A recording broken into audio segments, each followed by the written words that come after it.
that how much time you will take to complete these things.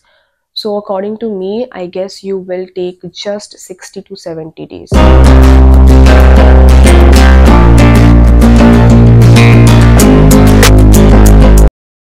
Hello everyone, welcome back to my channel. This is Komal, and in today's video I am going to tell about each and every detail of physics NCERT, like how I covered it, when I started, and from where did I cleared my doubt, because I was a total online student. Okay, before that, let me tell you, I am shooting this video from my hostel, and I am still coping with this new environment. That's why there was a delay in uploading video, but I will try to be consistent from now. So yeah, let's get into it. Okay, so the first question I will be answering is, what did I do in physics NCERT? Actually, I just read physics NCERT का in text questions of each and every chapter. Okay, like starting from chapter 2 till modern physics. Okay, ठीक है, तो ये था कि मैंने क्या किया. Now what you have to do is, आपको in text questions तो करने ही है, आपको points to ponder and summary भी पढ़ना है. Okay, अगर ये सारे चैप्टर्स का नहीं हो रहा है तो कोई बात नहीं, आप एक प्रायोरिटी लिस्ट बना लो कि पहले कौन से चैप्टर्स का ज़्यादा इम्पोर्टेंट है. लाइक फॉर एग्जांपल, जो क्लास 12 के लास्ट के चैप्टर्स हैं, atoms, then we have modern physics. ठीक है, ये हो गया. उसके बाद वेव ऑप्टिक्स, रे ऑप्टिक्स. उसके बाद अगर 11 की बात करें तो वी हैव SHM वेव्स. उसके बाद फ्लूइड्स, सॉलिड्स फ्लूइड्स वाला chapter. Okay, then I guess मैंने 12 का एक और मेन पोर्शन छोड़ा है, वो है AC, EMI. ये सब चैप्टर्स के भी आपको पॉइंट्स टू पॉन्डर और समरी पहले करना होगा.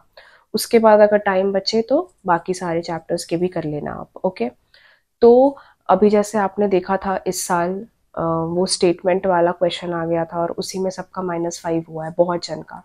तो make sure that you won't commit this mistake again. Now I will tell you that how much time you will take to complete these things. So according to me, I guess you will take just 60 to 70 days. Okay, for example, मैं अगर आपको बताऊं तो अगर 30 chapters हैं तो एक chapter को आप टारगेट रखना है आपको कि वो एक दिन में कंप्लीट हो जाए. और ट्रस्ट मी, ये हो जाएगा, मैंने किया है.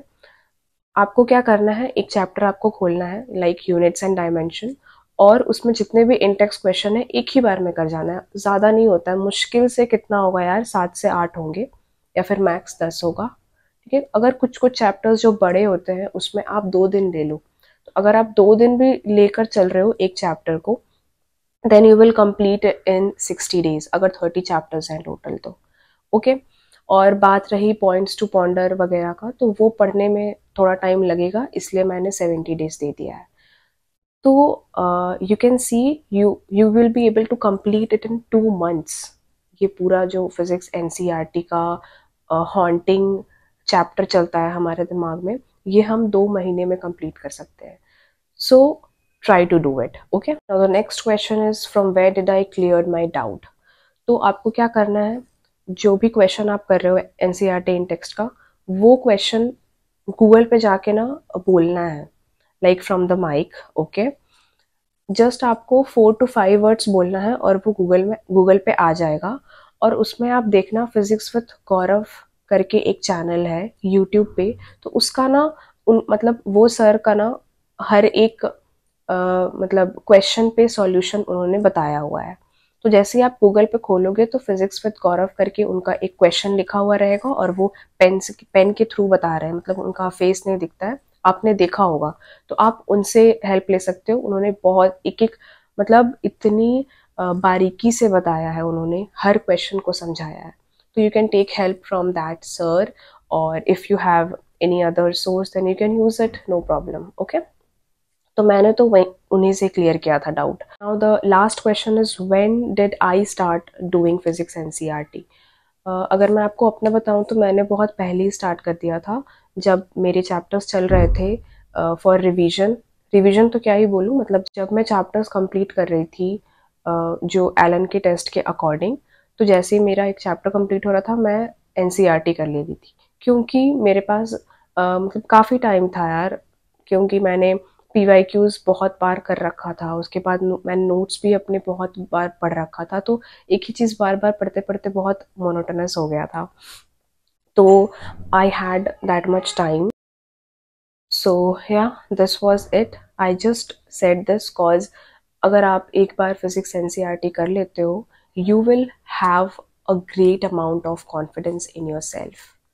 द अमाउंट ऑफ कॉन्फिडेंस ना, ऐसा कॉन्फिडेंस जो कि आपको मतलब बार बार अपने नोट्स देखकर या फिर पीवाईक्यूज देख के भी नहीं आएगा, उतना आ जाएगा अगर आप एक बार करोगे तो आप एक बार कर लिया आपने, उसके बाद जो भी मतलब पॉइंट्स अगर आपको लग रहा है कि ये मैं वापस भूल जाऊंगा, तो उसे आप अपने नोट्स में लिख लेना, क्योंकि दोबारा आने का टाइम नहीं है एनसीईआरटी पे। ओके, बस एक ही बार आने का टाइम है, तो उसे आप मतलब अपने शॉर्ट नोट्स पर लिख लेना, जिसे आप बार बार देखोगे। So yeah, this was it about my video. I hope I cleared each and every doubt. Till then, bye.